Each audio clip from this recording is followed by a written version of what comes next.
नमो लोये सौहरिहन्ताणं नमो लोये सौहृदानं नमो लोये सौभागिर्यानं नमो लोये सौज्यायानं नमो लोये सौत्रिकावती सावनं ओंकारमिन्दु संयुक्त नित्यं जयन्ति योगिनः कामदं मोक्षदं चैव ओंकाराय नमो नमः मंगलं भगवान् मंगलं गौतमोनि मंगलं कुंकुमधारी विजेन्द्रमोसुमंगलं नमः समरिसाराय स्वानुभूत्या चकास्ते चित् स्वभावाय भवाय सर्वाः विभाव नियुक्त निराकार। भगवान श्री उमास्वामी आचार्य विरचित मोक्ष शास्त्र अर्थात तत्वार्थ सूत्र અને પૂજ્યપાદ સ્વામી રચિત તત્વાર્થ સૂત્રની ટીકા સર્વાર્થ સિદ્ધિ અને સાથે રામજીભાઈએ અનેક ટીકાઓનું સંકલન કર્યું છે તે સહિત આપણે તત્વાર્થ સૂત્રનો સ્વાધ્યાય કરી રહ્યા છીએ. તત્વાર્થ સૂત્ર જૈનના બધા સંપ્રદાયને માન્ય છે અને તત્વાર્થ સૂત્ર એ એવું એક શાસ્ત્ર છે કે જેની રચના સૂત્ર રૂપે થઈ છે, ગાથા રૂપે નથી થઈ, સૂત્ર રૂપે થઈ છે. સૌ પ્રથમ શાસ્ત્ર કે જે સંસ્કૃતમાં અને સૂત્ર રૂપે વિક્રમની બીજી સદીમાં એની રચના થઈ. કુંકુંદાચાર્ય ભગવાનના શિષ્ય ઉમાસ્વામીજી ભગવાન અથવા ઉમાસ્વામીજી ભગવાને આ અદ્ભુત શાસ્ત્રની રચના કરી. આપણે એનો સ્વાધ્યાય શરૂ કર્યો છે. એમાં અત્યારે છઠ્ઠું સૂત્ર એનો આપણે વિચાર કરી રહ્યા છીએ. છઠ્ઠા સૂત્રની કેટલીક વાતને આપણે સમજ્યા છીએ. એમાં રામજીભાઈએ જે ટીકાઓનું સંકલન કર્યું છે એમાંથી છઠ્ઠા સૂત્રમાં કેટલોક ભાગ કર્યો છે આજે આગળ લઈએ છીએ. સહેજ પુનરાવર્તન કરીએ જેથી આપણને અનુસંધાન પ્રાપ્ત થઈ જાય. છઠ્ઠું સૂત્ર એટલે પ્રમાણનયૈ અધિગમઃ, એટલે કે સમ્યક દર્શન આદિ રત્નત્રય અને જીવ આદિ તત્વોનું જ્ઞાન, ગમે તે જ્ઞાનની વાત નથી. જો જ્ઞાનની વાત આવે, પરમાર્થે જ્યારે જ્ઞાનનો વિચાર કરીએ તો કયું જ્ઞાન, કયા જ્ઞાનની વાત છે?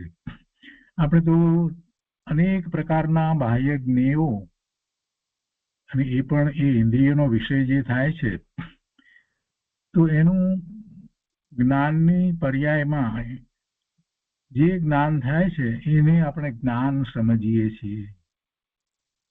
અનંતકાળથી આ જ ભૂલ થતી આવી છે. જીવને જ્ઞાન શું છે એનું ભાન નથી.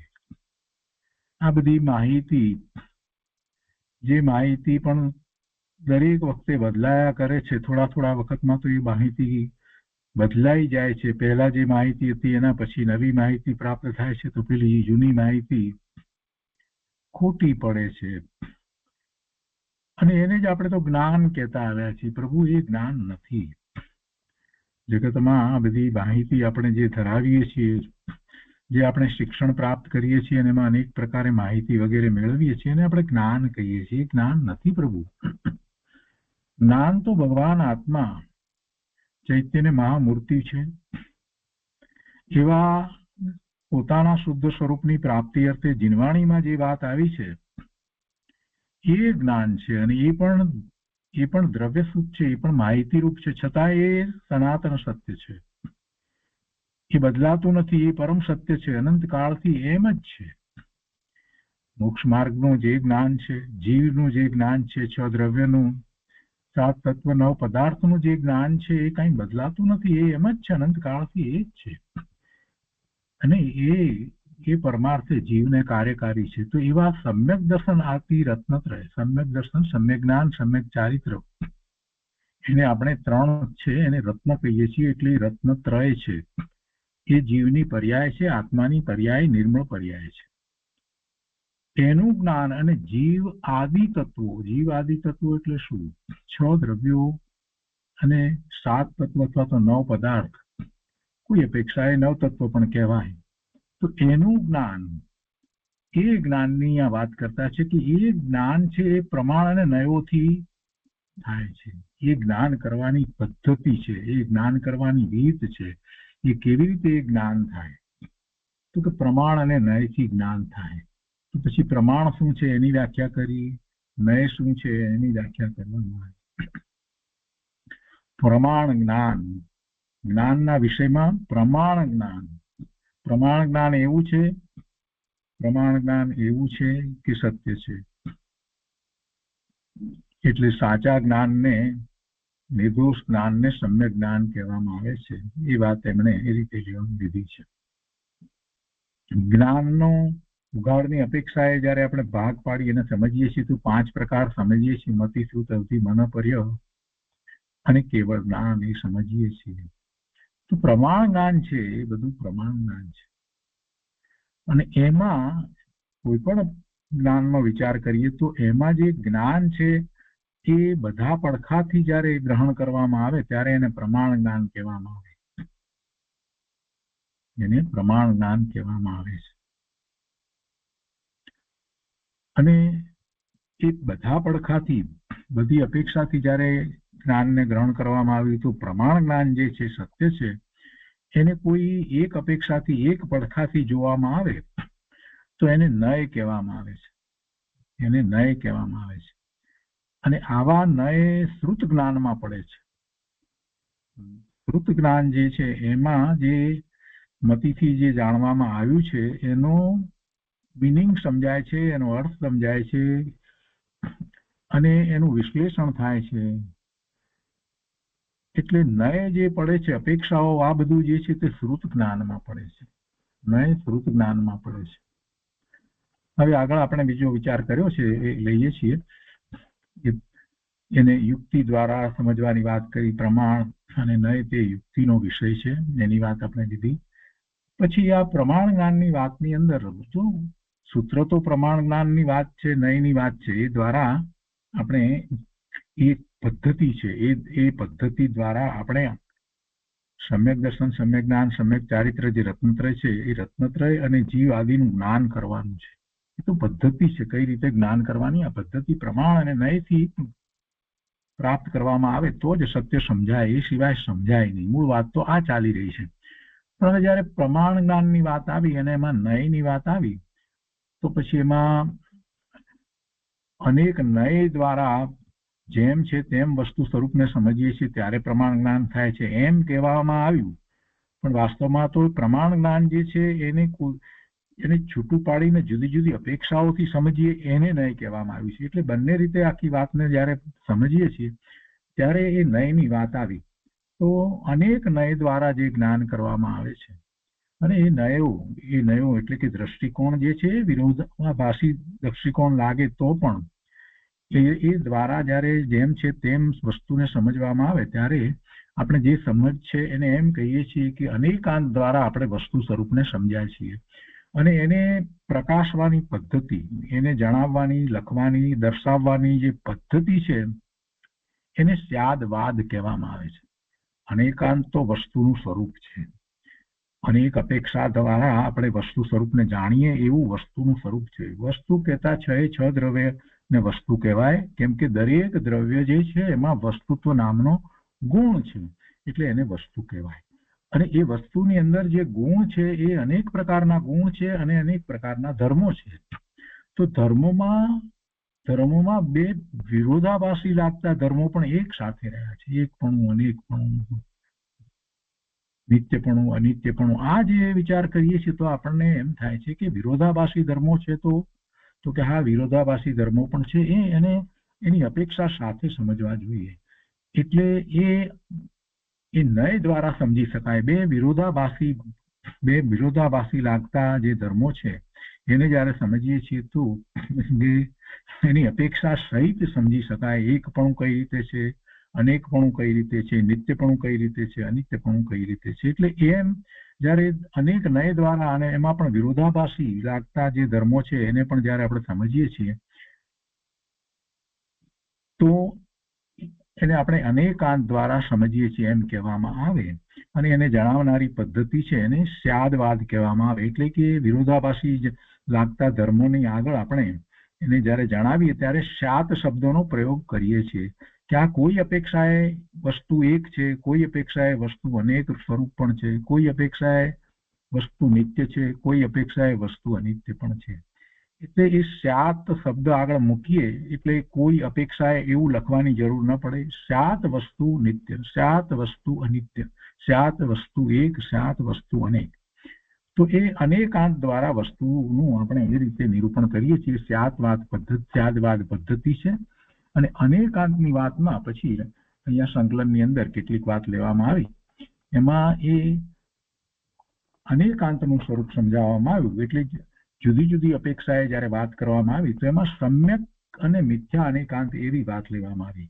હવે આ મિથ્યા અનેકાંતની વાત તો એટલા માટે લેવામાં આવી છે કે અનાદિથી જીવને વસ્તુ સ્વરૂપનું ભાન નથી, સત્ય શું છે એ ખબર નથી. અને અનેકાંતની આવી વાત આવી, અનેક દ્વારા આ વસ્તુ સ્વરૂપને સમજવાની વાત આવી તો એ ક્યાં ભૂલ કરે છે એ સમજાવવા માટે થઈ અને અહીંયા કેટલીક શાસ્ત્રની વાત છે એને લેવામાં આવી, એના ઉદાહરણ તરીકે લેવામાં આવી. અને એમાં એમ કહ્યું કે સમ્યક અને મિથ્યા અનેકાંતનું સ્વરૂપ અને પછી એના ઉદાહરણ લેવામાં આવે. અને એ ઉદાહરણો પૈકી આપણે સમ્યક અને મિથ્યા અનેકાંતના જે દ્રષ્ટાંતો ગયા સ્વાધ્યાયમાં કર્યા છે તો એને ફરીથી વાંચનમાં લઈએ અને પછી આગળ વધીએ. તો એમાં એ વાત હતી સમ્યક અનેકાંત અને મિથ્યા અનેકાંત. જો મિથ્યા અનેકાંત એવું કોઈ વસ્તુ હોતી જ નથી, પણ અજ્ઞાનને કારણે, મિથ્યાત્વને કારણે આપણે જે કથનો કરીએ છીએ, જે વિધાનો કરીએ છીએ એમાં એ મિથ્યા અનેકાંત છે એ બતાવવું છે કે ભાઈ તારી આ ભૂલ થાય છે, તું ધર્મ માર્ગમાં આવ્યો અને આવી ભૂલ કરીશ તો પ્રભુ તને આત્માનું સ્વરૂપ કેવી રીતે સમજાશે? તું ક્યાં ક્યાં રોકાઈ જાય છે, ખોટી માન્યતામાં તું ચાલ્યો જાય છે. આત્મા પોતાપણે છે, સ્વપણે છે અને પરપણે નથી. એટલે બે વાત આવી, બે નહીંથી. સ્વપણે હોવું અને પરપણે ન હોવું. સ્વપણે હોવું એ અસ્થિથી કથન છે અને પરપણે ન હોવું એ નાસ્તિથી કથન કહેવાય, નકારાત્મક કથન છે. પેલું હકારાત્મક કથન છે કે સ્વપણે હોવું, પોતાપણે એનું અસ્તિત્વ છે પણ પરપણે એનું અસ્તિત્વ નથી. આત્માનું અસ્તિત્વ બીજાપણે કોઈ પણ નથી, બીજા દ્રવ્યપણે પણ નથી, બીજા જીવપણે પણ નથી. આ બીજાપણે નથી એ વાતને જો આપણે ન લઈએ, નાસ્તિપૂર્વકની વાતને ન લઈએ ને માત્ર એકલું આત્મા પોતાપણે છે એટલી જ વાતને લઈએ તો કોઈક આવી અને એમ બીજી રીતે પણ આત્મા છે એમ કહેશે તો આપણે માની લઈશું કે હા એમ પણ આત્મા હશે, એમ પણ આત્મા હશે. આત્મા સ્વતંત્ર છે અને આત્મા કોઈક પરમાત્માનો અંશ છે એમ જયારે આવીને કોઈક વેદાંત વાળા કહે તો આપણે કહીશું હા બરાબર છે, કોઈ પરમાત્માનો અંશ છે. કેટલી મોટી ભૂલ થઈ જાય એમ. એટલે એવું ન થાય એટલા માટે નકારાત્મક કથન છે એનું મહત્વ છે. એટલે નાસ્તિપૂર્વક જે કથન કરવામાં આવ્યા છે એનું મહત્વ છે. એ નાસ્તિપૂર્વકનું કથન કરીએ છીએ એટલે આપણે બીજી ખોટી માન્યતામાં જતા નથી, બારી બંધ થઈ જાય છે. જે સત્ય છે એ જ રહે છે, બીજા અસત્યો એમાં ઘૂસતા નથી. આત્મા સ્વપણે છે, પોતાપણે છે અને પછી પરપણે નથી એમ કહ્યું એટલે બીજા બધા પર જે છે બધા આત્માથી જુદા પડી ગયા. કોઈ પછી આત્મામાં કોઈ વસ્તુ ઘૂસતી નથી કે શરીરપણે આત્મા છે. કેટલાય લોકો વર્તમાનમાં આવું સમજાવી રહ્યા છે કે સંસાર પર્યાયમાં છે તો આત્મા શરીરપણે પણ છે અને શરીરની ક્રિયા એ આત્માની ક્રિયા ગણાય. આવું અત્યારે વર્તમાનમાં ઉપદેશકો સમજાવી રહ્યા છે તો આ વાત બરાબર નથી. અને એ વાતનો નિષેધ કઈ રીતે કરી શકાય? તો કે તમારે બારી બંધ કરવી જ પડે. આત્મા સ્વપણે છે અને પરપણે નથી. અને પરમાં શું આવે તો કે પરમાં બીજા જીવો પણ આવી જાય. પરમાં બીજા બધા જીવો આવી જાય, સિદ્ધ ભગવાન પણ આવી જાય, કેવળી ભગવાન પણ આવી જાય, હરિ પરમાત્મા પણ આવી જાય, બીજા બધા પદાર્થો પણ આવી જાય, બીજા દ્રવ્યો પણ આવી જાય. બીજા કોઈ પણ આત્મા નથી, પરપણે નથી એમ જયારે આપણે સમજીએ છીએ ત્યારે એટલે નકારાત્મક કથન જે છે તે એનું ઘણું મહત્વ છે. એ દ્વારા આપણે એ વિન્ડો બંધ કરીએ છીએ, બારી બંધ કરીએ છીએ કે બીજું કાંઈ નહીં, એક જ આત્મા, ભગવાન આત્મા. ત્યારે આવું અનેકાંત જે કર્યું એ સાચું અનેકાંત છે. અને સમ્યક અનેકાંત કહેવામાં આવે છે. આત્મા પોતાપણે છે અને પરપણે નથી એમ જાણવું તે સમ્યક સાચું અનેકાંત છે. આત્મા પોતાપણે છે અને કોઈ પણ પરપણે માનવામાં આવે, શરીરપણે માનવામાં આવે કે કોઈ પરમાત્મા પણ માનવામાં આવે કે બીજા કોઈ પરમાત્મા જે છે એના અંશ પણ છે આત્મા, એમ માનવામાં આવે અને એમ અનેકાંત કરવામાં આવે તો એ મિથ્યા અનેકાંત થઈ જાય છે. એવું મિથ્યા અનેકાંત હોય નહીં. અનેકાંતની વાત કરી હોય કે ભાઈ તારે બધી વસ્તુને અનેકાંત દ્વારા સમજવી, અનેક નય દ્વારા, અનેક દ્રષ્ટિકોણ દ્વારા સમજવી, અને એ પછી જયારે પોતાની મતિક કલ્પનાએ પોતાની બુદ્ધિ દ્વારા એ અનેકાંત કરે અને એમ કે આત્મા પોતાપણે છે અને આત્મા કોઈ પરમાત્માના અંશપણે પણ છે અથવા તો આત્મા જે છે શરીરપણે પણ છે, એમ અમે અનેકાંત કરીએ છીએ, તો કેટલી મોટી ભૂલ થઈ જાય છે. તો એ ભૂલ જે છે એને અહીંયા સમજાવી છે કે એ તારું અનેકાંત છે, ખોટું છે. એ અનેકાંત નથી, એ મિથ્યા અનેકાંત છે. અને પૂજ્ય ગુરુદેવ કાનજી સ્વામી તો એને ફૂદડીવાદ કહેતા હતા. એ સ્યાદવાદ નથી, એ ફૂદડીવાદ કહેવાય છે. તો એ રીતે બીજા ઉદાહરણો પણ આપણે સમજ્યા છીએ, એટલે એનો વિસ્તાર અત્યારે નથી લેતા. ગયા સ્વાધ્યાયમાં બધી વાત આવી છે. અનુસંધાન પ્રાપ્ત કરવાની અપેક્ષાથી આપણે આ વાત લીધી છે. તો અનેકાંતમાં સમ્યક અનેકાંત એટલે અનેકાંત તો ખરેખર તો શાસ્ત્રમાં તો જે અનેકાંત કરવામાં આવ્યું છે સમ્યક અનેકાંત જ છે. સમ્યક અનેકાંત જ છે. પણ મિથ્યા અનેકાંતની વાત તો એ અપેક્ષાથી કરવામાં આવી છે કે લોકો અનેક પ્રકારે અનેકાંત જે કરી રહ્યા છે એ વાત બરાબર નથી.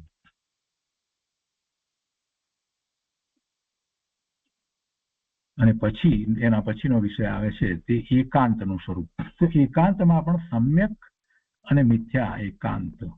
એકાંતે જયારે કહેવામાં આવ્યું છે તો એકાંત એક અંત એટલે એક નય દ્વારા, એક દ્રષ્ટિકોણ દ્વારા જયારે કહેવામાં આવ્યું છે તો એ નય છે તે પ્રમાણ જ્ઞાનનો અંશ છે. અને પ્રમાણ જ્ઞાન તો પરમ સત્ય છે. બધા અંશ, બધા નયો જે છે તે સત્ય છે, સાચા છે. બધી અપેક્ષાઓ સાચી છે. વિરોધાભાસી લાગતી અપેક્ષાઓ પણ એમાં સાચી છે. એટલે અનેક જ્ઞાન દ્વારા વસ્તુ સ્વરૂપ કહેવાયું છે. પ્રમાણ જ્ઞાનનો જે અંશ છે એને નય કહેવામાં આવ્યો છે. તો એમાંનો કોઈ એક અંશ લઈએ તો પણ એ સાચો હોવો જોઈએ, એ ખોટો ન ચાલે. તો એ અંશ જે છે તે સાચો હોય એટલે આપણે એક જ અંશને કહીએ તો આપણે એમ કહેવાય કે ભાઈ આપણે આ એકાંતે વાત કરી, એકાંતથી વાત કરી. અને એ એકાંતે જયારે વાત કરવામાં આવે છે ત્યારે સામાન્ય રીતે જ શબ્દ મૂકવામાં આવે છે. આ એ જ છે, જ મૂકીએ એટલે એકાંત થઈ જાય, બીજું નથી એમ એનો અર્થ થઈ જાય છે. જ શબ્દ મૂકવાથી, જ એ એક અક્ષર છે પણ એ શબ્દ છે, તો એ જ મૂકવામાં આવે ત્યારે વસ્તુ જે છે ત્યારે આપણે એને એકાંત કહીએ છીએ એમ થઈ જાય છે. પણ જયારે જ મૂકવામાં આવે ત્યારે એકાંત થઈ જાય છે. તો એમાં દોષ ના આવે એટલા માટે એની આગળ સ્યાત શબ્દ મૂકવામાં આવે છે. સ્યાત શબ્દ મૂકવામાં. આત્મા સ્વથી જ છે એમ જયારે કહેવામાં આવે ત્યારે શું થયું? એકાંત થયું. જ મૂક્યું એટલે આત્મા સ્વથી જ છે, પરથી નથી. એ વાત આ પાછી અંદર પડેલી છે, સાથે જે પડેલી છે. ત્યારે જયારે આપણે એમ કેવું છે તો એકાંત કરવામાં આવે તો બીજી અપેક્ષાનો એમાં નથી એવું જયારે નીકળતું હોય ત્યારે સ્યાત શબ્દ મૂકવામાં આવે ત્યારે કોઈ પણ વસ્તુઓની આગળ સ્યાત શબ્દ મૂકીએ તો બીજી અપેક્ષા પણ સાથે રહેલી છે.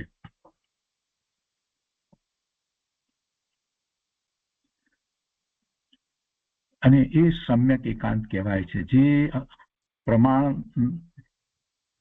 જ્ઞાનનો અંશ છે એ નય છે, અને એ નય જે સાચો છે તે સમ્યક એકાંત છે. અને સમ્યક એકાંત જે છે એ સમ્યક એકાંત ત્યારે જ રહે છે કે એની સાથે બીજા પણ નયો જે છે એને આપણે એને માટે બારી ખુલ્લી રાખીએ છીએ, સાચા નય માટેની બારી ખુલ્લી રાખીએ છીએ, ત્યારે એ સમ્યક એકાંત કહેવાય છે. દ્રષ્ટિનો વિષય આત્મા છે. આપણે કહીએ દ્રષ્ટિનો વિષય, જ્યાં દ્રષ્ટિ કરવાથી આત્માની અનુભૂતિ થાય છે તો એ આત્મા છે. તો દ્રષ્ટિનો વિષય આત્મા જ છે. જ કરીને આપણે એકાંત કરીએ, પણ એ એકાંત કરીએ છતાં પણ એ સમ્યક છે, સાચું છે. બીજા કઈ દ્રષ્ટિનો વિષય બનતા જ નથી. એટલે સાચું છે, સત્ય જ છે, સત્ય જ છે.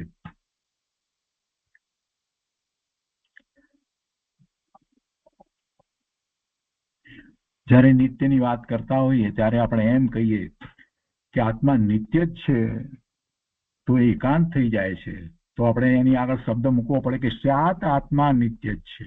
જો સ્યાત શબ્દ ન મૂકીએ તો એકાંત થઈ જાય.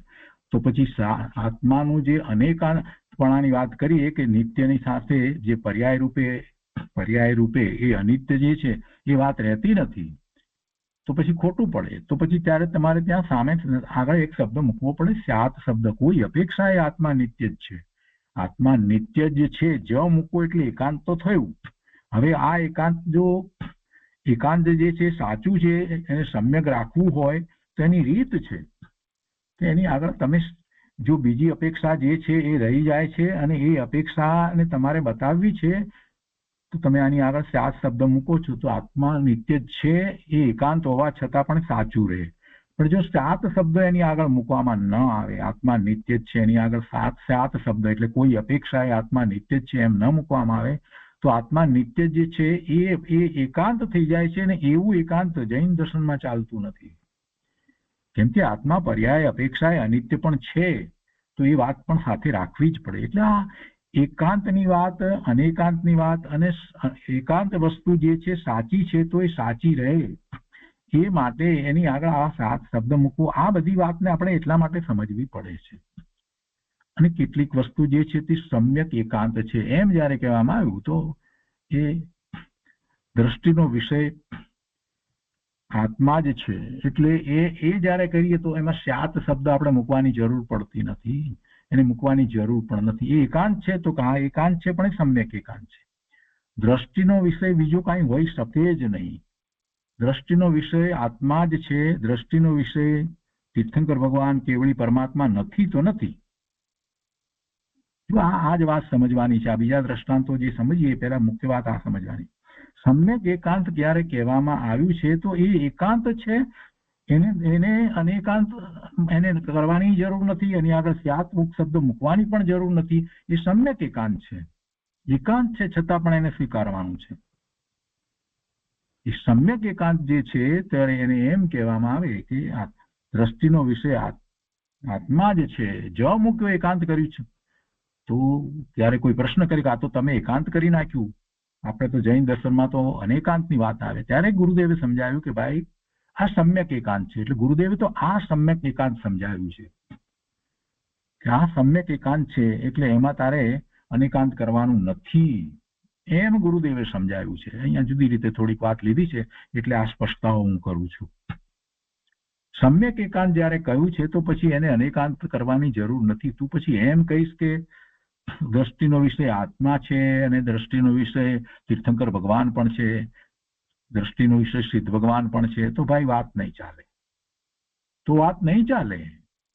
દ્રષ્ટિનો વિષય આત્મા જ છે, જ મૂકીને એકાંત તો કર્યું, તો હવે એની આગળ સ્યાત મૂકવાની જરૂર છે? ગુરુદેવ ચોખ્ખી ના પાડી કે આ સમ્યક એકાંત છે તો એની આગળ તારે જ મૂકવાની જરૂર નથી. બીજા બધા જયારે એકાંત કરવામાં આવ્યા છે અને એ એકાંત થઈ જાય તો પછી મિથ્યાત્વનો પ્રસંગ આવે, કેમ કે વસ્તુનું સ્વરૂપ ભગવાને તો અનેકાંત સ્વરૂપ કહ્યું છે. વસ્તુનું સ્વરૂપ જે છે તે અનેક નય દ્વારા પ્રકાશિત કરવામાં આવે એટલે અનેકાંત વસ્તુનું સ્વરૂપ છે. એટલે તું એકાંતે કહી શકે નહીં. એટલે તારે જે કંઈ તું વિધાન કરે એને તારે કયા દ્રષ્ટિકોણથી તે અપનાવ્યા છે એ તારે સ્પષ્ટ કરવું જ પડે. એટલે એની આગળ તારે શબ્દ મૂકવો પડે કે હું આ એક અપેક્ષાથી કહું છું, અને અપેક્ષા આખી તારે ન લખવી હોય, ન કહેવી હોય તો સ્યાત શબ્દ મૂકી દે, તો ભગવાનની વાણીને વિરુદ્ધ તું જતો નથી. બીજી અપેક્ષા માટે દ્વાર ખુલ્લા રહે છે. એટલે કોઈ પણ વિધાન કરવામાં આવે તો એ એકાંતે જો વિધાન કરવામાં આવે તો મિથ્યાત્વનો પ્રસંગ આવે છે. તમે બીજી અપેક્ષાનો સ્વીકાર ન કરો અને જ મૂકીને એકાંત કરશો તો પછી મિથ્યાત્વનો પ્રસંગ આવશે. કેમ કે જીનવાણીની અંદર કોઈ વસ્તુ એકાંતે કહેવામાં આવી નથી. પણ કેટલીક વાત એવી છે જે ગુરુદેવે આપણને સમજાવી છે કે જેમાં તમારે અનેકાંત કરવાની જરૂર નથી ને એવું અનેકાંત કરશો પણ નહીં. કેમ? એ એકાંત છે તો પણ, તો કે હા કેમ કે સમ્યક એકાંત છે. સમ્યક એકાંત છે એટલે કે એમાં બીજું અનેકાંત થઈ શકે નહીં. એ એમ જ છે. દ્રષ્ટિનો વિષય આત્મા છે એમ કહેવામાં આવે, એકાંતે આત્માને દ્રષ્ટિનો વિષય કહેવામાં આવે તો બરાબર જ છે. દ્રષ્ટિનો વિષય આત્મા જ છે, આત્મા જ છે, બીજું કાંઈ નથી. તો એકાંત થયું ને, દિનેશ્વર ભગવાનની વાણીમાં આવું એકાંત શોભે નહીં. આવું એકાંત તમે કરો એ તો સિદ્ધાંતની વિરુદ્ધ જાય છે. આવી જે દલીલ કરે એને ગુરુદેવ સમજાવે છે કે ભાઈ આ સમ્યક એકાંત છે, આ સમ્યક એકાંત છે. અને આ સમ્યક એકાંતને આપણે સમજવાનું છે. અહીંયા જરાક બીજી રીતે વાત છે, એટલા માટે મૂળ આ વાત અંતરમાં હશે તો પછી જે છે એ એમ સમજાશે, નહીતર પછી કંઈક જુદું સમજાશે. એટલે આ સ્પષ્ટતા કરવામાં આવી. એકાંત અને એકાંત પ્રમાણ જ્ઞાનની અંદર આ બધી વાત કેવી રીતે આવી, આ બધું આપણે સાથે ને સાથે જયારે સ્પષ્ટ રીતે સમજીશું તો સમજાશે, નહીતર ગોટાળા થશે. આ બધું ગોખણિયું જ્ઞાન કરે એમ ચાલે એમ નથી, સમજવાનું છે. અહીંયા વાંચનમાં આપણે લઈએ છીએ અને સાથે સમજતા જઈએ. સમ્યક અને મિથ્યા એકાંતનું સ્વરૂપ. પોતાના સ્વરૂપે હોવાપણું અને પર રૂપે નહીં હોવાપણું આદિ વસ્તુનું જે સ્વરૂપ છે તેની અપેક્ષા રાખીને પ્રમાણ દ્વારા જાણેલ પદાર્થના એક દેશ એક પડખાનો વિષય કરનાર નય તે સમ્યક એકાંત છે. એ સમ્યક નય છે. અહીંયા એકાંત છે એના કરતા સમ્યક નય છે શબ્દ છે. એટલે પ્રમાણ જ્ઞાનનો જે અંશ જે છે એને નય કહેવામાં આવે છે. મૂળ વાત તો એ કહેવામાં આવી. અને પ્રમાણ જ્ઞાન જે છે એ સત્ય છે, એટલે પછી આ નય જે છે તે સત્ય છે. તે નય જે છે તે સત્ય છે. અને સમ્યક એકાંતની જયારે ગુરુદેવે વાત કરી છે ત્યારે તો પછી એની સાથે બીજી અપેક્ષાની જરૂર નથી રહેતી. જયારે નયમાં જયારે વાત કરવામાં આવી છે, સત્ય પણ એનું કહેવામાં આવ્યું છે, તો એ એક અપેક્ષાએ એ સત્ય છે, બીજી અપેક્ષાએ બીજું પણ છે, એવું એમાં ગર્ભિતપણે આવી જાય છે. એટલે પ્રમાણ જ્ઞાનના અંશને જયારે લેવામાં આવે ત્યારે પ્રમાણ જ્ઞાનનો અંશ જે છે તે એક અપેક્ષા જણાવનારો છે, ત્યારે એની સામે એની સાથે શબ્દ આગળ સ્યાદ શબ્દ મૂકવામાં આવે એ જરૂરી છે. અહીંયા તો ફક્ત એટલું જ કહેવું હતું કે નય શું છે? નય છે એ પ્રમાણ જ્ઞાનનો અંશ છે. એક દેશ અથવા તો એ પદાર્થને એક અપેક્ષાથી જણાવનાર અંશને નય કહેવામાં આવે છે. પણ એ નય જે છે તે સત્ય હોય, કેમ કે જ્ઞાન પ્રમાણ જ્ઞાન છે. કોઈ વસ્તુના એક ધર્મનો નિશ્ચય કરી તે વસ્તુમાં રાખેલા અન્ય ધર્મોનો નિષેધ કરવો તે મિથ્યા એકાંત છે. કોઈ વસ્તુના એક ધર્મનો નિશ્ચય કરી અને એ વસ્તુમાં સાથે રહેલા બીજા અન્ય ધર્મો જે છે એનો નિષેધ કરવો જેમ કરવામાં આવે તો એમાં એકાંત જે થઈ ગયું, એટલા માટે એ મિથ્યાત્વ ઠરે છે, મિથ્યા વાત ઠરે છે. એ મિથ્યા વાત ઠરે છે. આત્મા નિત્ય જ છે એમ જયારે આત્મા નિત્ય છે, પ્રમાણ જ્ઞાનના વિષયની અંદર વાત આવે છે, આત્મા નિત્ય છે એ પ્રમાણ જ્ઞાનના વિષયની વાત આવી. એટલે જયારે એમાં બીજા નયથી વિચાર કરીએ તો આત્મા અનિત્ય પણ છે એ વાત સાથે આવે છે. બે ધર્મો છે, નિત્યપણું અને અનિત્યપણું, તો એમાં શાક શબ્દ મૂકવો જરૂરી છે. તો એ પ્રમાણ જ્ઞાનનો અંશ થાય. પણ જો એને એમ લઈ લઈએ, એકાંતે લઈ લઈએ કે આત્મા નિત્ય જ છે એમ લઈ લેવામાં આવે તો બીજો ધર્મ જે આત્માનું અનિત્યપણું જે છે, આત્માનું પર્યાય અપેક્ષા અનિત્યપણું છે, એનો નિષેધ થયો.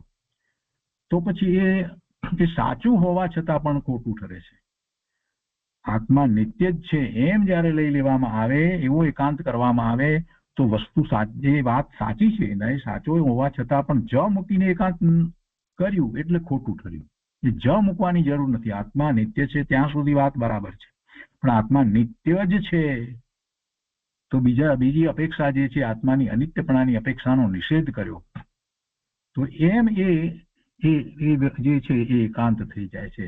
અને આવું એકાંતે વસ્તુ સ્વરૂપ ભારતના બાકીના જે જૈન દર્શન સિવાયના બીજા જે 6 દર્શનો જે કહેવામાં આવે છે, તેમ બાકીના જે દર્શનો છે એની અંદર એકાંતે જ એવી વસ્તુ કેટલીક લેવામાં આવી છે. અને એટલા માટે એ વસ્તુ સાચી હોવા છતાં પણ એક ખોટી ઠરે છે, કેમ કે બીજી અપેક્ષાનો નિષેધ કરી દીધો છે. બીજી સાચી અપેક્ષાનો નિષેધ કર્યો છે. ખોટી અપેક્ષાનો તો નિષેધ હોય, પણ સાચી અપેક્ષાનો નિષેધ કર્યો. અહીંયા કેટલાક દ્રષ્ટાંત આપ્યા છે, સામાન્ય છે, આપણે સમજ્યા છીએ. આ સમજને સાથે રાખવાની છે ને સમજવાનું કે સિદ્ધ ભગવાનો એકાંત સુખી છે એમ જાણવું તે સમ્યક એકાંત છે. કેમ કે સિદ્ધ જીવોને બિલકુલ દુઃખ નથી. એમને જે રીતે લખ્યું છે એ રીતે પહેલા તો વાંચનમાં લઈએ, પછી આપણે એને વધારે સારી રીતે સમજીએ. એમ ગર્ભિતપણે તેમાં આવી જાય છે. સિદ્ધ ભગવાનો એકાંત સુખી છે તો એમ જાણવું તે સમ્યક એકાંત છે. હવે આ જગ્યાએ શબ્દ શું મૂકવાનો? ખરેખર જયારે એકાંતની વાત કરી ત્યારે જ મૂકીને મુક્ત કરીએ છીએ તો આપણે એમ મૂકીએ કે સિદ્ધ ભગવાનો સુખી જ છે. સિદ્ધ ભગવાનો સુખી જ છે એમ કહેવામાં આવે તો એમને દુઃખ છે જ નહીં એવો અર્થ એમાંથી આપણને લાગે. આપણે જયારે બોલીએ સિદ્ધ ભગવાનો સુખી જ છે એટલે એનો અર્થ શું થયો કે દુઃખી છે જ નહીં, કોઈ અપેક્ષાએ દુઃખ છે જ નહીં. એ વાત આપણને સમજાઈ જાય છે. એ વાત આપણને એમાં સમજાઈ જાય છે. પણ જ મૂકીને એકાંત જયારે કરવામાં આવ્યું છે તો એ સમ્યક એકાંત છે. એ વાત બરાબર છે, એમ જ છે, માટે એવું એકાંત શોભે છે. સિદ્ધ ભગવાનો સુખી જ છે. જો એના સ્થાને જો શાંતિથી સમજવાની વાત છે, કેટલીક વાત અહીંયા નથી પણ હું ઉમેરું છું સ્પષ્ટતા કરવા માટે. ધારો કે એના સ્થાને આપણે એમ મૂકીએ કે સિદ્ધ ભગવાન જ સુખી છે, એમ મૂકીએ સિદ્ધ ભગવાન જ સુખી છે એમ એકાંત કરીએ તો શું થશે? તો અરિહંત ભગવાન સુખી નથી? પ્રશ્ન કરો તો ખ્યાલ આવશે કે ના, તો વાત બરાબર નથી. સિદ્ધ ભગવાન જ સુખી છે એમ મૂકી શકાય નહીં, કેમ કે અરિહંત ભગવાન પણ સુખી જ છે. તીર્થંકર ભગવાન કેવળી પરમાત્મા પણ સુખી જ છે. તો એમ એકાંત કરી ન શકાય, એમ એકાંત ન કરી શકાય. સિદ્ધ ભગવાન સુખી જ છે તો સુખ માટે એકાંત કરી શકાય. સુખ માટે એકાંત કરવાનો છે, દુઃખી છે જ નહીં. સિદ્ધ ભગવાન સુખી જ છે એમ એકાંત સુખ માટે કરી શકાય. પણ સિદ્ધ ભગવાન જ સુખી છે એમ જયારે મૂકવા જઈએ તો તરત જ પ્રશ્ન થાય તો શું અરિહંત ભગવાન કેવળી પરમાત્મા સુખી નથી? એમને પણ ભાવ મોક્ષની દશાને તો પ્રગટ કરી દીધી છે, એ પણ સુખી છે. એટલે આ વાતને સૂક્ષ્મતાથી સમજવાની છે. એટલી બધી વાતને અહીંયા એમણે સ્પષ્ટતાથી લખી નથી, આપણે એ રીતે સમજવાનું છે. શું ગર્ભિતપણે આવે છે, શું નથી આવતું, શું એકાંત છે, શું અનેકાંત છે.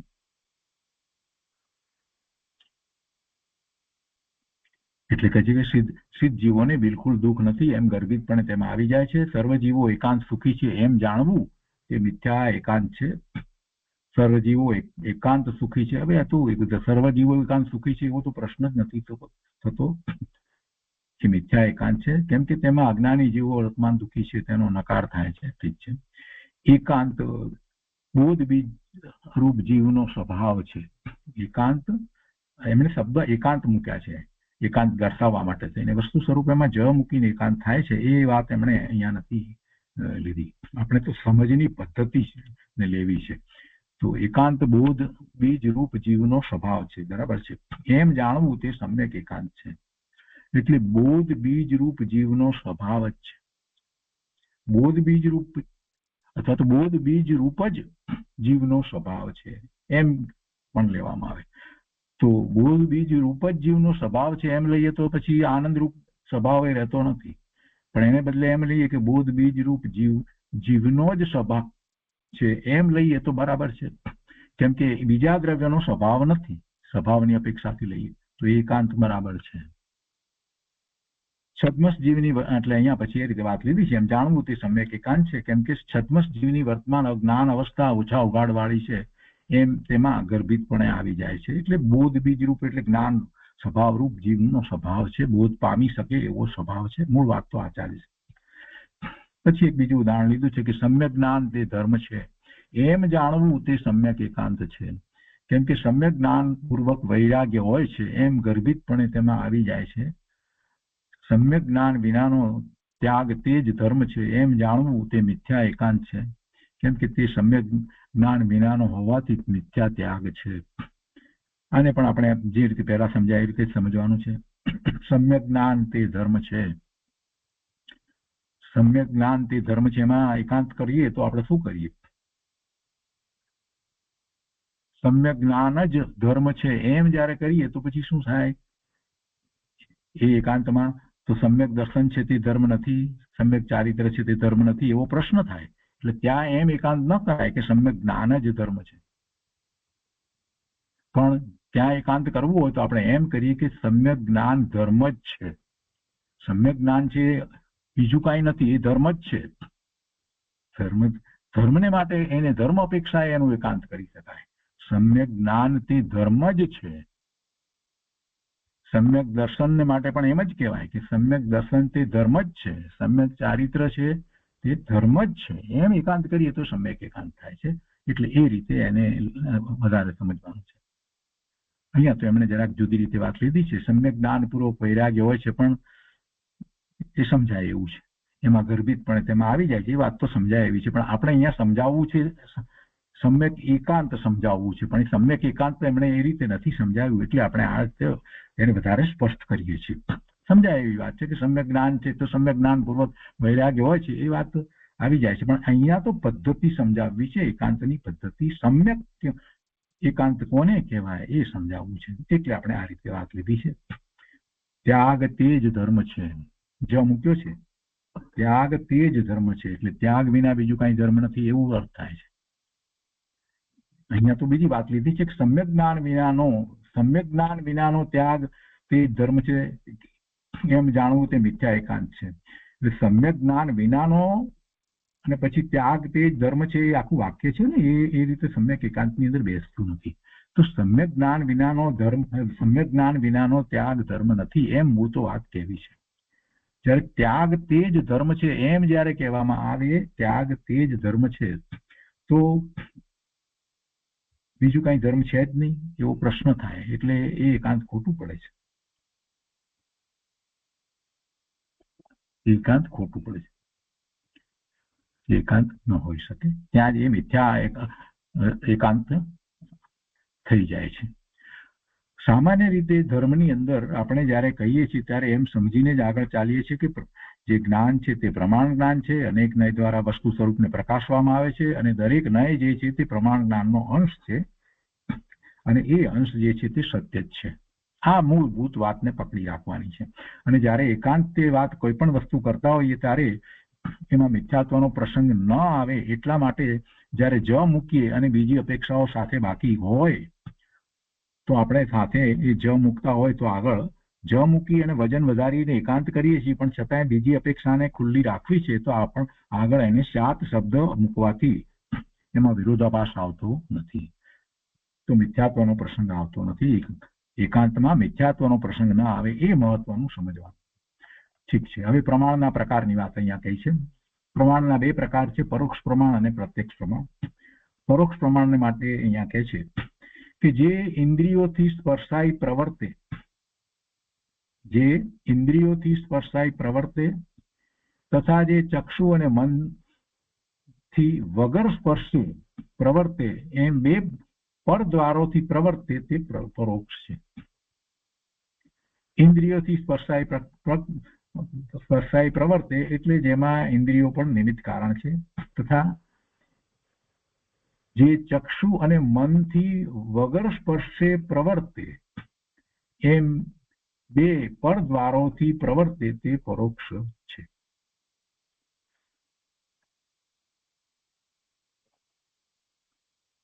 એટલે બીજી ઇન્દ્રિયો દ્વારા જાણપણું જે થાય એ પણ પરોક્ષ છે. મૂળ વાત એ છે કે પ્રત્યક્ષ શબ્દ જે છે એની સંધિ છૂટી પાડીએ તો આપણને ખ્યાલ આવે કે પ્રત્યક્ષ પ્રતિ અક્ષ એટલે જે સીધે સીધું આત્માને જે જણાય છે તે પ્રત્યક્ષ છે, અને આ સિવાય જે કઈ જાણપણું જે થાય એ બધું પરોક્ષ છે. તો પ્રત્યક્ષમાં કહે છે કે કેવળ આત્માથી જ પ્રતિનિશ્ચિતપણે પ્રવર્તે તે પ્રત્યક્ષ છે. કેવળ આત્માથી જ પ્રતિનિશ્ચિતપણે પ્રવર્તે તે પ્રત્યક્ષ છે. એટલે જે અનુમાન દ્વારા કે બીજી રીતે જે પણ જાણપણું જે થાય તેના પછી પ્રકાર છે પરોક્ષની અંદર, એ બધા પરોક્ષ છે. તો કેવળ આત્માથી જ પ્રતિનિશ્ચિતપણે પ્રવર્તે તે પ્રત્યક્ષ છે. પ્રમાણ તે સાચું જ્ઞાન છે. તેના 5 ભેદો છે, મતિ, શ્રુત, અવધિ, મનપર્ય, કેવળ. તેમાં મતિ અને શ્રુત મુખ્યપણે પરોક્ષ છે. આ બે પરોક્ષ છે. મતિ અને શ્રુત જે છે તે પરોક્ષ જ્ઞાન છે. અહીંયા વાત પ્રત્યક્ષની કરતા એમણે લીધું છે, પણ એ પરોક્ષમાં વાત લેવાની છે. તો પ્રત્યક્ષમાં શું છે? તો પ્રત્યક્ષની અંદર અવધિ, મનોપર્ય અને કેવળ જ્ઞાન છે તે પ્રત્યક્ષ છે. અને અવધિ જ્ઞાન અને મનોપર્ય જ્ઞાન કેવા છે? પ્રત્યક્ષ છે, પણ એ અંશ પ્રત્યક્ષ છે. એટલે એ વિકલ પ્રત્યક્ષ છે. જ્યારે કેવળ જ્ઞાન છે તે સકલ પ્રત્યક્ષ છે, પૂર્ણપણે પ્રત્યક્ષ છે. પ્રત્યક્ષ સીધું આત્માથી જ જે જ્ઞાન થાય છે તેને પ્રત્યક્ષ કહેવાય છે.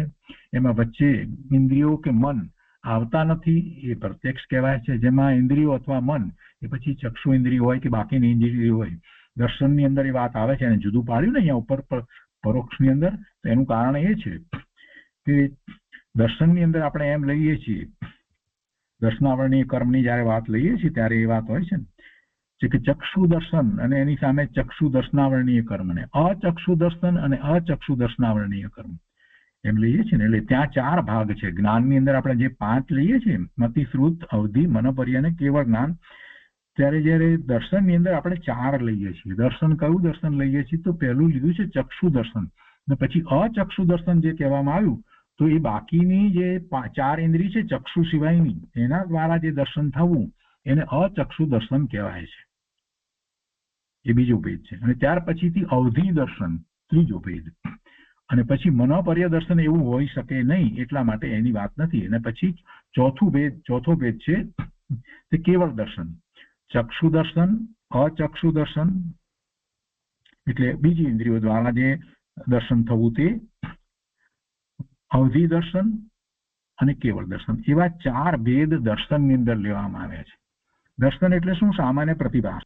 અને સામાન્ય પ્રતિભાસ ચક્ષુ દ્વારા પણ થતો સામાન્ય પ્રતિભાસ હોય તો ચક્ષુ દર્શન, અને એ સિવાયની બીજી 4 ઇન્દ્રિયો દ્વારા સામાન્ય પ્રતિભાસ જે થાય, સામાન્ય પ્રતિભાસ. અહીંયા જ્ઞાનની વાત નથી, જ્ઞાનમાં વિશેષપણે જાણવું હોય છે. જ્યારે આ પ્રતિભાસ છે, તો સામાન્ય પ્રતિભાસ જે છે તે ચક્ષુ દ્વારા થતો સામાન્ય પ્રતિભાસ કાંઈક છે દેખાય છે એવો, એવી જ રીતે કાંઈક સંભળાય છે, કાંઈક સ્પર્શ થાય છે, કાંઈક સ્વાદ આવે છે, કાંઈક સુગંધ આવે છે, આ બધો સામાન્ય પ્રતિભાસ કહેવાય.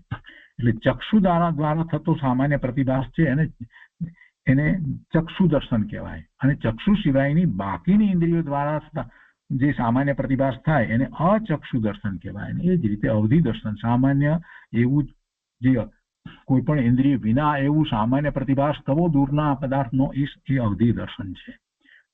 જ્યારે એમાં જેમ આપણે મનોપર્ય જ્ઞાન લેતા હતા એવું મનોપર્ય દર્શન હોઈ શકે નહીં, કેમ કે મનોપર્યમાં તો એ ખ્યાલ આવે છે, એટલે ત્યારે અહીંયા એ વાત નથી. અને કેવળ દર્શન, તો કેવળ દર્શનની અંદર પણ પ્રતિભાસ છે, પૂર્ણપણે પ્રતિભાસ, પ્રત્યક્ષ પણ છે એની અંદર. એટલે જયારે આ જે પ્રત્યક્ષ પ્રમાણ એની જે વાત કરવામાં આવી છે, એ જ્ઞાનમાં કરવામાં આવી છે, એ જ્ઞાનની અંદર કરવામાં આવી છે. ને એમાં એમ કહેવામાં આવ્યું, જ્ઞાનની અંદર જયારે કહેવામાં આવ્યું ત્યારે એમ કહેવામાં આવ્યું કે અવધિ જ્ઞાન, મનોપર્ય જ્ઞાન એ પણ પ્રત્યક્ષ જ્ઞાન છે, સીધા આત્માથી થાય છે, અને પણ એ અંશે થાય છે. એટલે અંશ, જયારે કેવળ જ્ઞાન જે છે એ સકળ પ્રત્યક્ષ છે. તો એ સિવાયના 2 જ્ઞાન જે છે, મતિ અને શ્રુત જ્ઞાન જે છે, એને પરોક્ષ જ્ઞાન કહેવામાં આવે.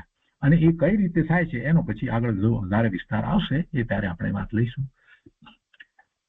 અહીંયા નયના પ્રકાર કરીને હવે આગળ વાત લે છે.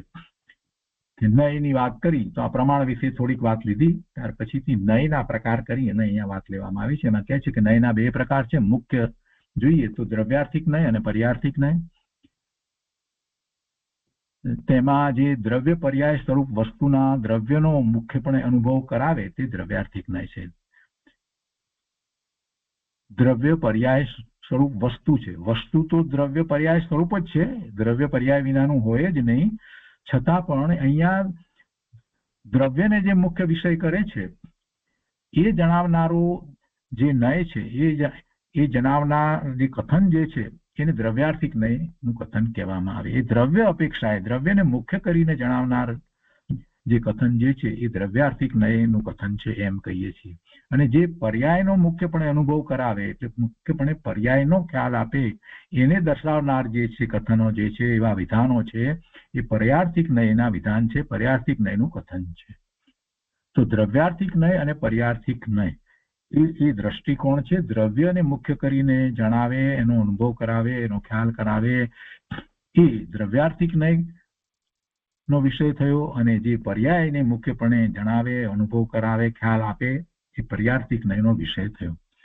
પણ વસ્તુની અંદર, વસ્તુ તો દ્રવ્ય પર્યાય સ્વરૂપ જ છે, પણ એને જ્યારે એક વાતને મુખ્ય કરીને કહેવી છે ત્યારે એમ કહેવાય. જ્યારે પર્યાયની વાત કરવી હોય ને પર્યાયને મુખ્ય કરીને વાત કરવામાં આવે ત્યારે આપણે એમ કહીએ છીએ કે આ પર્યાર્થિક નયથી વાત બરાબર છે. હું મનુષ્ય છું એમ જ્યારે કહેવામાં આવ્યું તો બરાબર છે, વિધાન સાચું છે, પણ એ પર્યાર્થિક નયથી બરાબર છે. એ પર્યાર્થિક નયને મુખ્ય કરીને કહેવામાં આવ્યું છે કે મારી પર્યાય અત્યારે મનુષ્યની છે, એટલે પર્યાર્થિક નયથી હું મનુષ્ય છું એમ. હું આત્મા છું એમ જ્યારે વાત કરવામાં આવે છે તો દ્રવ્યની વાત કરવામાં આવી, દ્રવ્યાર્થિક નયનો વિષય છે. હું સિદ્ધ સમાન શુદ્ધ પૂર્ણ પવિત્ર ભગવાન આત્મા છું એમ જ્યારે વાત કરવામાં આવે છે તો એ દ્રવ્યાર્થિક નયની મુખ્યતાથી વાત કરવામાં આવી છે. તો એ વખતે સાથે બીજો નય પર્યાર્થિક નય જે છે એનો વિચાર કરીએ તો વર્તમાન પર્યાયમાં મનુષ્યપણું છે એ વાત આવી જાય છે. પણ જે વખતે જે નયથી વાત કરવામાં આવી હોય એ એનું મહત્વ હોય છે. કોઈક અપેક્ષાએ કોઈકને મુખ્ય કરીને વાત કરવામાં આવે. ધર્મની વાતની અંદર મુખ્યતા શેની રહે છે? જે દ્રવ્ય ત્રિકાળ શુદ્ધ રહે છે એની જ મુખ્યતા હંમેશા રહી છે. કેમ કે પર્યાય તો બદલાય છે. પર્યાય તો બદલાય છે. વસ્તુ સ્વરૂપને પ્રાપ્ત કરવા માટે જ્યારે એકાગ્રતા કરવાની વાત કરવામાં આવે, ધ્યાનની વાત કરવામાં આવે તો જે વસ્તુ ન બદલાય એમાં જ એકાગ્રતા થઈ શકે છે. એટલે દ્રવ્ય એવું છે કે જે બદલાતું નથી. વસ્તુ ત્રિકાળ શુદ્ધ એક સરખી જે રહી છે એ દ્રવ્ય છે. પર્યાય બદલાય છે. એટલે એકાગ્રતા કરવાની વાત જ્યારે આવે, જેને આપણે ધર્મ કહીએ છીએ, એકાગ્રતા કરતા આપણને ધર્મ થાય છે. આત્મામાં એકાગ્રતા કરતા આપણને ધર્મ થાય છે. તો ત્યાં જ્યારે વાત કરીએ છીએ ત્યારે આપણે એમ કહીએ છીએ કે દ્રવ્ય દ્રષ્ટિ કર, એટલે કે દ્રષ્ટિનો વિષય તારું છે. દ્રવ્ય જે ત્રિકાળ શુદ્ધ છે એને તું વિષય કર, એનું લક્ષ કર, એનું લક્ષ કર. તો આ દ્રવ્યાર્થિક નયનું કથન છે. ત્યાં એ દ્રવ્યાર્થિક નયનું કથન છે.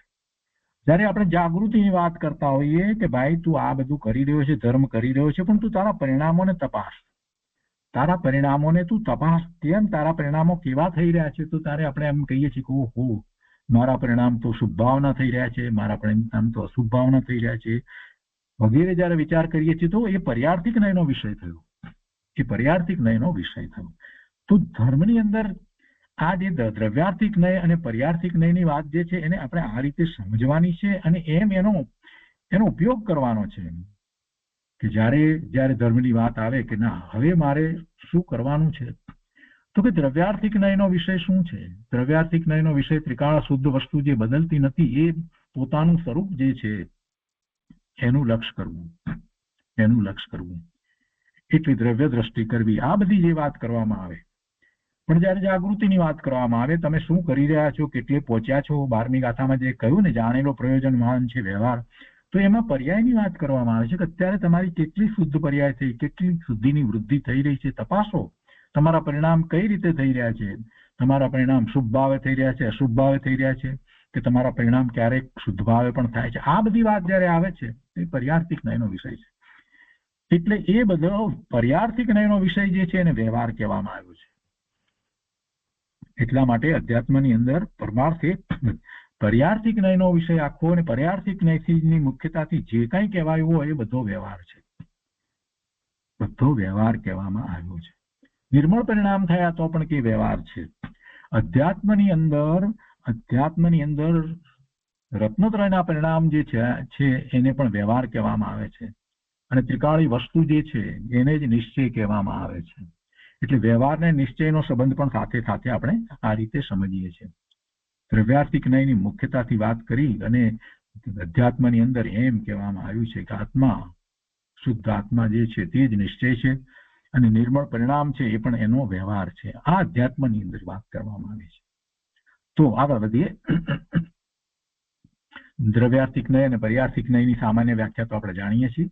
અહીંયા કહે છે કે દ્રવ્યાર્થિક નય અને પર્યાર્થિક નય એટલે શું અને એમાં ગુણાર્થિક નય શા માટે નહીં. આ એક નવું વિધાન અહીંયા એમણે કર્યું છે અને બહુ સારી રીતે તર્કથી કર્યું છે. પોતે વકીલ હતા એટલે રામજીભાઈએ કે ભાઈ જો દ્રવ્ય, ગુણ અને પર્યાય આપણે 3 કરીએ અને દ્રવ્યાર્થિક નયનો વિષય કરીએ અને પર્યાર્થિક નયનો વિષય કરીએ તો પછી ગુણ છે તો ગુણાર્થિક નયનો વિષય શા માટે નહીં, એવું કેમ કહેવામાં નથી આવતું?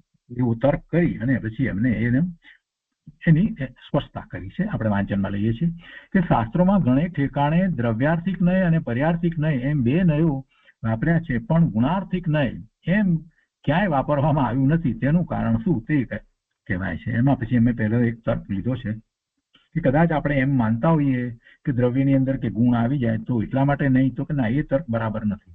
પહેલો તર્ક એમ લીધો છે કે દ્રવ્યાર્થિક નય કહેતા તેનો વિષય ગુણ અને પર્યાર્થિક નય કહેતા તેનો વિષય પર્યાય. આ તો સમજ્યા, બરાબર? દ્રવ્યાર્થિક નય કહેતા તેનો વિષય ગુણ અને પર્યાર્થિક નય કહેતા તેનો વિષય પર્યાય એમ આવી જાય તથા એ બંને ભેગું થઈ અને પ્રમાણનું દ્રવ્ય. તો આ રીતે ગણી અને ગુણાર્થિક નય વાપર્યો નથી. આમ કોઈ કહે, હવે રામજીભાઈ પોતે અહીંયા કહે છે કે આમ કોઈ કહે તો તે બરાબર નથી, તો એ બરાબર નથી. કેમ કે એકલા ગુણ તે દ્રવ્યાર્થિક નયનો વિષય નથી. કેમ કે ગુણ જયારે કહીએ ત્યારે ભેદ પડી જાય છે, એટલે ખરી રીતે એ ન લેવાય એમ કહેવાનો એમનો આશય છે. એટલે એકલા ગુણ તે દ્રવ્યાર્થિક નયનો વિષય નથી. ગુણોનો સમૂહ છે, દ્રવ્ય છે આખું, અસંખ્ય પ્રદેશ પ્રમાણ વસ્તુ જે છે તે દ્રવ્ય એમ હોવું જોઈએ. એટલે એકલા ગુણ એ કઈ દ્રવ્યાર્થિક નયનો વિષય નથી.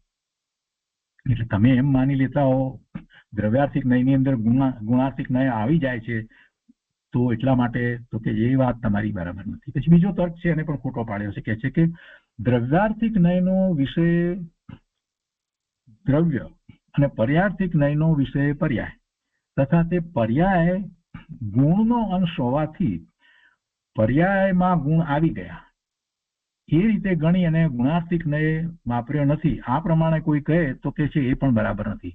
એટલે પેલા દ્રવ્યમાં ગુણ આવી ગયા એમ કરીને તમે ગુણાર્થિક નયની જરૂર નથી એમ કહો તો પણ બરાબર નથી. અને અહીંયા કહે છે કે પર્યાય જે છે એ ગુણોની પર્યાય છે એમ કરીને તમે એમ કહો કે ગુણાર્થિક નય વાપર્યો નથી, તો એ પ્રમાણે કોઈ કહે તો પણ એ બરાબર નથી. કેમ કે પર્યાયમાં આખો ગુણ આવી જતો નથી. પર્યાયની અંદર આખો ગુણ આવી જતો નથી. એટલે આ બંને તર્ક તમને પહેલા તો ખોટા પાડી દીધા. તો પછી ગુણાર્થિક નય ન વાપરવાનું વાસ્તવિક કારણ શું એ પછી એમણે જણાવ્યું છે. શાસ્ત્રોમાં દ્રવ્યાર્થિક અને પર્યાર્થિક નય એ બે જ નયો વાપરવામાં આવે છે. તે બે નયોનું ખરું સ્વરૂપ એ છે કે પર્યાર્થિક નયનો વિષય જીવનો અપેક્ષિત બંધ મોક્ષનો પર્યાય છે. પર્યાર્થિક નયનો વિષય જીવનો અપેક્ષિત બંધ મોક્ષનો પર્યાય છે અને તે રહિત બંધ મોક્ષની અપેક્ષા રહિત ત્રિકાળી ગુણ અને ત્રિકાળી નિરપેક્ષ પર્યાય સહિત ત્રિકાળી ગુણ અને ત્રિકાળી નિરપેક્ષ પર્યાય સહિત ત્રિકાળી જીવ દ્રવ્ય સામાન્ય તે દ્રવ્યાર્થિક નયનો વિષય છે. જો દ્રવ્યાર્થિક નયની અંદર શું આવી જાય છે? ગુણ તો આવી જાય છે, પણ ત્રિકાળી ગુણ ત્રણે કાળે રહે છે તે, અને ત્રિકાળી નિરપેક્ષ પર્યાય કારણ શુદ્ધ પર્યાય જે આપણે કહીએ છીએ તે ત્રિકાળી છે, ત્રણે કાળે છે અને એ નિરપેક્ષ છે. એને કોઈની અપેક્ષા નથી. એ તો એનું ભવન ચાલી જ રહ્યું છે. આપણે એને પર્યાય કહીએ છીએ. એ નિરપેક્ષ પર્યાય છે. ત્રિકાળી ગુણ અને ત્રિકાળી નિરપેક્ષ પર્યાય એ સહિત ત્રિકાળી જીવ દ્રવ્ય સામાન્ય તે દ્રવ્યાર્થિક નયનો વિષય છે. યાદ કરો, આપણે ઘણી વખત વાત કરી છે કે કારણ શુદ્ધ પર્યાય છે તે દ્રવ્યાર્થિક નયનો વિષય છે, એ પર્યાર્થિક નયનો વિષય નથી. કેમ કે એ અંદરમાં ગુણો છે અને ગુણોનું ભવન છે. એને આપણે કારણ શુદ્ધ પર્યાય કહી છે. કેમ કે ગુણ હોય અને એનું ભવન ન હોય એમ બને નહીં. ગુણ હોય તો એનું ભવન હોય જ. આપણે એમ કહીએ કે સાકર છે અને એમાં મીઠાશનો ગુણ છે, તો મીઠાશનો ગુણ કોઈ અમુક સમય પૂરતો જ હશે કે પછી સતત રહેતો હશે? જ્યારે સાકરને ચાખવામાં આવે ત્યારે મીઠાશ લાગે જ. કોઈ રાત્રે ઓછી લાગે ને દિવસે વધારે લાગે એવું કઈ છે? ના. અંધારામાં વધારે લાગે કે ઓછી લાગે એવું કઈ છે? ના. મને વધારે લાગે ને તમને ઓછી લાગે એવું કઈ છે? મીઠાશ જ છે. એટલે એ ગુણ છે, અને ગુણ જે છે એ સતત હોય એટલે એને ભવન કહેવામાં આવે. ગુણનું ભવન હોય, અને એ ગુણનું ભવન, આત્માના અનંત ગુણનું ભવન જે અંદર જે ચાલી રહ્યું છે એ સતત છે, તો એને કારણ શુદ્ધ પર્યાય કહેવામાં આવી છે. પરિણમવું છે ને, પરિણમવું છે એ અપેક્ષા એને પર્યાય કહેવામાં આવે, પણ વાસ્તવમાં એ કઈ પ્રગટ પર્યાય નથી. તો એ શું છે? ત્રણે કાળે છે, એટલે એને કોઈની અપેક્ષા પણ નથી, એટલે એ ત્રિકાળી નિરપેક્ષ પર્યાય કહેવાય. અને ત્રિકાળી નિરપેક્ષ પર્યાય એ જ કારણ શુદ્ધ પર્યાય છે. એ અને ત્રિકાળી રહેતા ગુણો એ બધું જે છે એ દ્રવ્યાર્થિક નયનો વિષય છે. ત્રિકાળી ગુણ અને ત્રિકાળી નિરપેક્ષ પર્યાય સહિત ત્રિકાળી જીવ દ્રવ્ય સામાન્ય તે દ્રવ્યાર્થિક નયનો વિષય છે. કે છે કે આ અર્થમાં શાસ્ત્રોમાં દ્રવ્યાર્થિક અને બીજા પર્યાર્થિક નય વાપરવામાં આવે છે, ને પછી જે પર્યાર્થિક નયની વાત કરવામાં આવી પ્રગટ પર્યાયની અપેક્ષાથી વાત કરી, એટલે પછી ગુણાર્થિક નયની જરૂર રહેતી નથી. જીવ સિવાયના 5 દ્રવ્યોના ત્રિકાળી ધ્રુવ સ્વરૂપમાં તેના ગુણ સમાઈ જાય છે, માટે જુદા ગુણાર્થિક નયની જરૂર નથી. શાસ્ત્રોમાં દ્રવ્યાર્થિક નય વાપરે છે તેમાં ઊંડું રહસ્ય છે. ઊંડું રહસ્ય એ છે, આપણે જાણીએ છીએ, ઊંડું રહસ્ય એ છે કે અનંત જીવ સિદ્ધ થયા કે આ પોતાનું ત્રિકાળી શુદ્ધ સ્વરૂપ છે તે દ્રવ્યાર્થિક નયનો વિષય છે એવું પોતાનું દ્રવ્ય છે એનો નિર્ણય કરી એનું અને એમાં એકાગ્રતા કરી અને સમ્યક દર્શનથી શરૂ કરીને કેવળ જ્ઞાન સુધીનો આખો મોક્ષ માર્ગનો પુરુષાર્થ કરી નિર્વાણ પામી અને સિદ્ધ થયા. એટલે એ દ્રવ્યાર્થિક નયનું મહત્વ. દ્રવ્યાર્થિક નયનો વિષય ત્રિકાળી દ્રવ્ય છે અને પર્યાર્થિક નયનો વિષય ક્ષણિક પર્યાય છે. અને ત્રિકાળી આ દ્રવ્યાર્થિક નયનો વિષય ત્રિકાળી દ્રવ્ય કહ્યું તો એ દ્રવ્યની અંદર અનંત ગુણ પણ આવી ગયા અને અનંત ગુણનું ભવન એવી કારણ શુદ્ધ પર્યાય પણ આવી ગઈ. દ્રવ્યાર્થિક નયમાં આવી ગયું બધું. એટલે દ્રવ્યાર્થિક નયનો વિષય ત્રિકાળી દ્રવ્ય છે અને પર્યાર્થિક નયનો વિષય ક્ષણિક પર્યાય છે. દ્રવ્યાર્થિક નયના વિષયમાં જુદો ગુણ નથી, કેમ કે ગુણને જુદો પાડી લક્ષમાં લેતા વિકલ્પ ઉઠે છે. એટલે આપણે ગુણને જુદો પાડતા જ નથી, ગુણ ગુણીનો ભેદ કરતા જ નથી. એ બધું સમજવા માટે કરીએ છીએ. ગુણ અને ગુણી એટલે જે ગુણોને ધારી રાખીને બેઠું છે એવું આ દ્રવ્ય, જીવ દ્રવ્ય, એના ગુણનો વિચાર કરીએ તો એ, અને પૂતગળ દ્રવ્ય કહીએ તો પૂતગળ દ્રવ્યની અંદર પણ અનંત ગુણ છે, એને પણ ગુણી કહેવાય. તો ગુણ અને ગુણી એવો ભેદ પાડીએ તો એ સમજવા માટે છે અને એને વ્યવહાર કહેવાય. કેમ કે ભેદ પડતો નથી, દ્રવ્યથી ગુણનો ભેદ પડી શકતો નથી. કોઈ ગુણ જુદો દ્રવ્યથી પડી શકતો નથી. માત્ર એનો વિચાર કરી શકાય, એટલે એવો વિકલ્પ દ્વારા સમજી શકાય જુદો પાડીને, પણ એ વિકલ્પ છે. અને એવો વિકલ્પ કરીએ તો એકાગ્રતા થતી નથી, અને વિકલ્પ થયો તો પછી એ વ્યવહાર થયો, એ પર્યાર્થિક નયનો વિષય થઈ ગયા છે. તો આજનો સ્વાધ્યાય આપણે અહીંયા સુધી રાખીએ છીએ.